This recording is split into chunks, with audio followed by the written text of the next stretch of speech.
নমস্কার বন্ধুরা, আমার চ্যানেলে আপনাদের স্বাগত জানাই। আজকে আমি আপনাদের বানিয়ে দেখাবো আম দিয়ে টকের ডাল।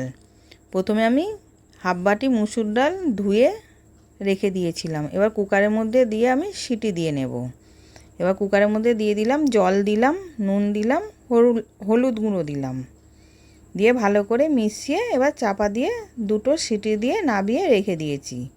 এবার কড়ার মধ্যে তেল গরম করতে দিয়েছিলাম, শুকনো লঙ্কা আর সর্ষে ফোড়ন দিলাম, দিয়ে এবার আমগুলোকে কেটে ছাড়িয়ে ধুয়ে রেখে দিয়েছিলাম। এবার আমগুলোতে কড়ার মধ্যে দিয়ে দিলাম, দিয়ে হালকা করে ভেজে নিয়েছি। নিয়ে এবার নুন হলুদ দিয়ে একটু চাপা দিয়ে রেখে দেবো যাতে সেদ্ধটা হয়ে যায় আমটা। এবার আমটা সেদ্ধ হয়ে গেছে।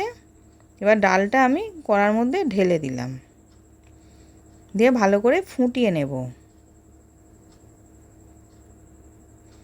এবার আমি 1 চামচ চিনি দিলাম, দুটো কাঁচা লঙ্কা ফাটিয়ে দিলাম, দিয়ে ভালো করে মিশিয়ে নিচ্ছি। এবার হয়ে গেছে, আমি নাবিয়ে নিলাম। সার্ভ করার জন্যে রেডি। আশা করছি ভিডিওটা ভালো লেগেছে। আমি হাজির হব আর এক নতুন রেসিপির সাথে।